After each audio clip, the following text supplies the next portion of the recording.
Chapter 7 Wheat and Chaff. Author's note. Hello, friends. Phew, this chapter took longer to write than I'd thought it would. There is so much to be done here at Fort Parsons some days, I don't think I'll ever get caught up. But now that the little ones are sound asleep, I'm finally getting around to putting the finishing touches on this little chapter. I apologize for the delay.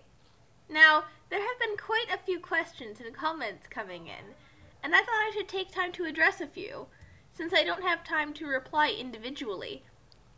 First of all, to all the mommies who have expressed their appreciation of this little story of mine, thank you!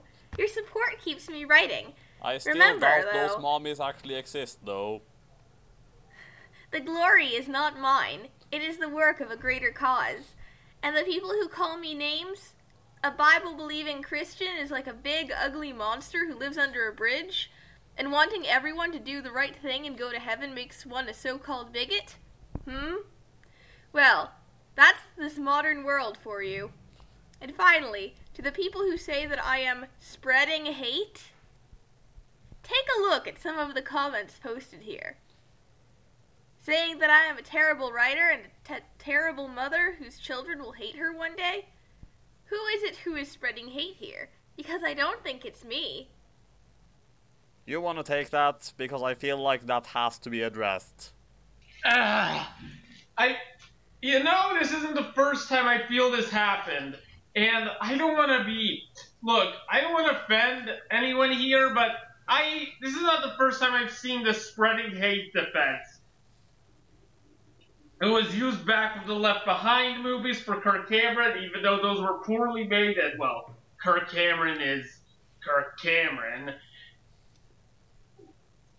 And it's used for people who like Dinesh D'Souza say that, even though basically he's obsessed with the idea. He's obsessed with the idea America is a totally perfect country that can do no wrong, and to criticize him as fans say, "Oh, you're spreading hate." Torgo, this isn't a movie review. But Sorry, he was kind of onto something there, though. And it was used for some of the people who made the identical, which was amazingly terrible. Tried to use that, but they clearly wanted to make an Elvis biopic, but it's so hilariously bad and so innocently harmless that it doesn't piss me off on the same level as the others. It's literally the Christian equivalent of Room. Anyways. Yeah, the thing here is just, yeah, Grace Ann, see, people aren't just offending you purely because you are a bad writer and stuff. People are insulting you because you are insulting everyone else. And when you insult everyone else, they get really, really defensive. That's only natural. So, the Great Hall burst into applause as a red and yellow baseball cap with a lion embroidered on the front appeared on Harry's head. He hopped deftly off the table and landed on his little feet. He could feel the love of the Lord surging through him, and he knew that he had made the right decision. He was even more sure of his decision when Hermione dashed across the cafeteria to give him a big, spontaneous hug. She too was sporting a red and yellow baseball cap, although her cap had a kitten on it instead of a lion. I'm starting to feel like a broken record with all of the repetitions about the anti-feminist undertones in this story, so I'm not even gonna go there anymore. I'm so happy, Harry. She cried gladly, delicate tears streaming down her face. When I saw you eating with that family, I was so scared. I thought you might become a Slytherin. Never worry about that, Harry declared boldly and bravely. I am a Gryffindor, now and forever. Well chosen, Dumbledore declared approvingly as he took long, energetic strides across the crowded, noisy room. Welcome to the Gryffindor hat, Harry. Harry beamed happily. Truly, he had been blessed as he sat down to finish his breakfast. And he was still glowing from joy. You use dashes there, not semicolons.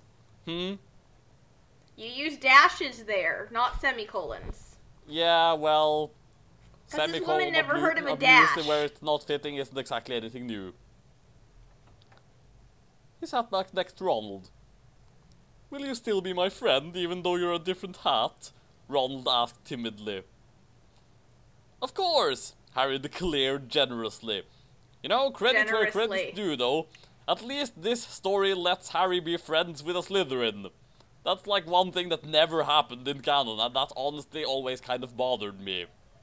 Well, that would be because Draco was a slime ball, though. Yeah, but it's like... I'm pretty sure Slughorn was pretty much the only even remotely decent Slughorn in Slytherin in all of the Harry Potter canon. Slughorn was the only decent Slughorn, what the hell does that mean?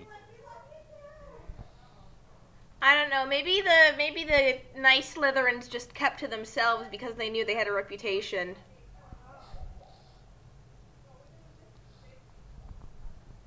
And he began to eat his eggs.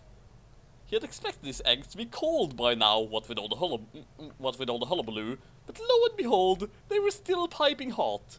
He would not pretend that what Ronald believed about worshipping the dead. Hey, there's a dash! Yes. Where there should be a comma. Anyway. They could still offer the young boy friendship in the spirit of Matthew 2, 16 and 17. Now let me look that one up. Well, it's written on the bottom of the page, you know. And when the scribes and Pharisees saw him eat with publicans and sinners, they said unto his disciples, How is it that he eateth and drinketh with publicans and sinners? When Jesus heard it, he saith unto them, They that are whole have no need of the physician, but they that are sick. I came not to call the righteous, but sinners to repentance. Well, yeah, but I just looked it up here, and it says Matthew 2, 16 through 17. When Herod realized that he had been outwitted by the Magi, he was furious, and he gave orders to kill all the boys in Bethlehem and its vicinity who were 2 years old and under, in accordance with the time he had learned from the Magi. Then what was said through the prophet Jeremiah was fulfilled. Oh, so this was the part I read about in the reviews where she had quoted the wrong chapters. Also wonderful. She just referenced one of the more horrible parts of the Bible. Yep, because Herod's like, oh no, the king of the Jews, kill all the babies! Which is where the exile in Egypt then leads into. Because Mary and Joseph and Jesus then fled into Egypt to avoid Herod. So yeah. Thank you, Harry, Ronald uttered happily. He may have been sporting a green and black hat with a snake on it, which testified to his Slytherin beliefs. But he could recognize comma there, not a semicolon. Go ahead. What? I was just commenting about the punctuation again.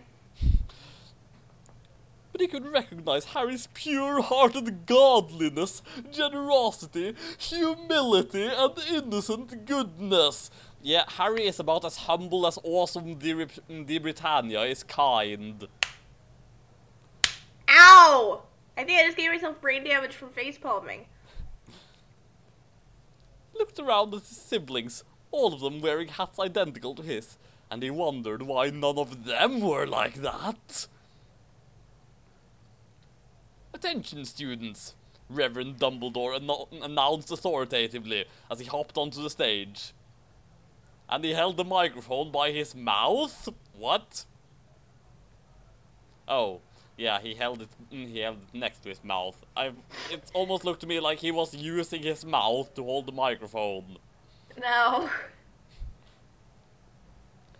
Congratulations on picking your hats, he continued kindly. I am sure that you have all chosen wisely. Harry hummed to himself. He knew that the Reverend meant well. But was it really doing the members of the other hats much good to tell them that everything was the same when it wasn't? Wouldn't they all be happier if they knew to read the Bible and take it seriously? Dumbledore thought he was making everyone happy. And perhaps he was in the short run. But in the long run, Harry worried that he was doing more harm than good. Tolerance is evil, according to this author.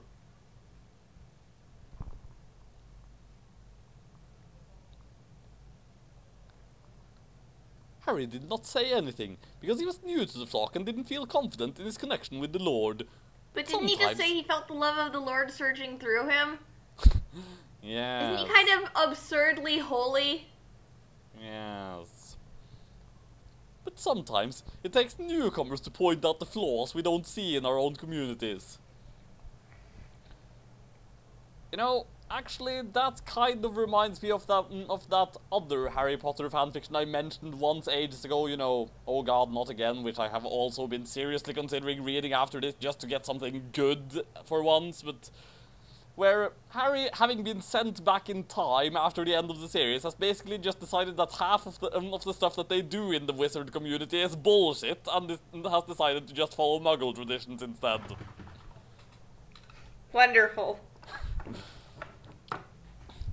The Reverend clapped his hands against each other once, and then he spoke enthusiastically.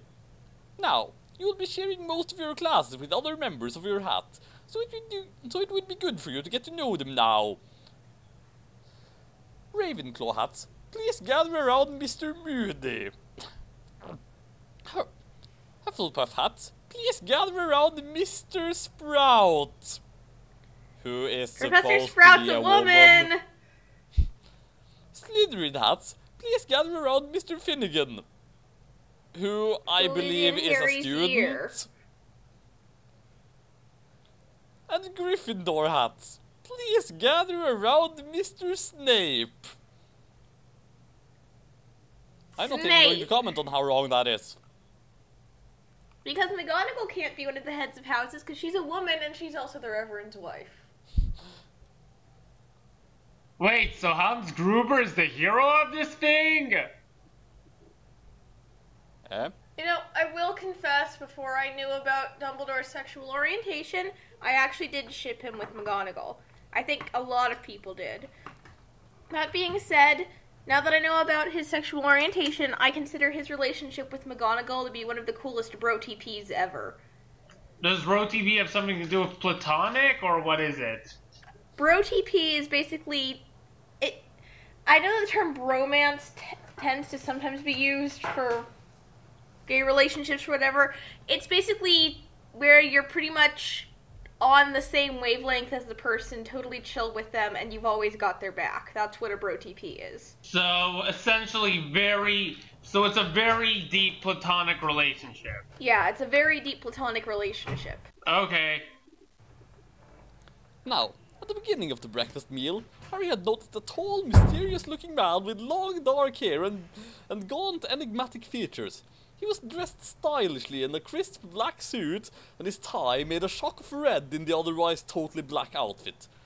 The dark hair on his pale chest, oh yeah, of course, was neatly trimmed, but still noticeably thick. How can we see his chest hair? He's wearing a suit and tie! You could ask the same question for every single other male character in this story. Well, Let us just assume that... potentially...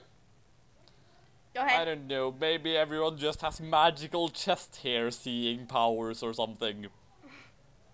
Oh yes, you get that when you become a Christian. I have X-ray vision that allows me to see through people's clothes to see their chest hair. But only their chest hair, though. That is totally something you get as a Christian. Hmm?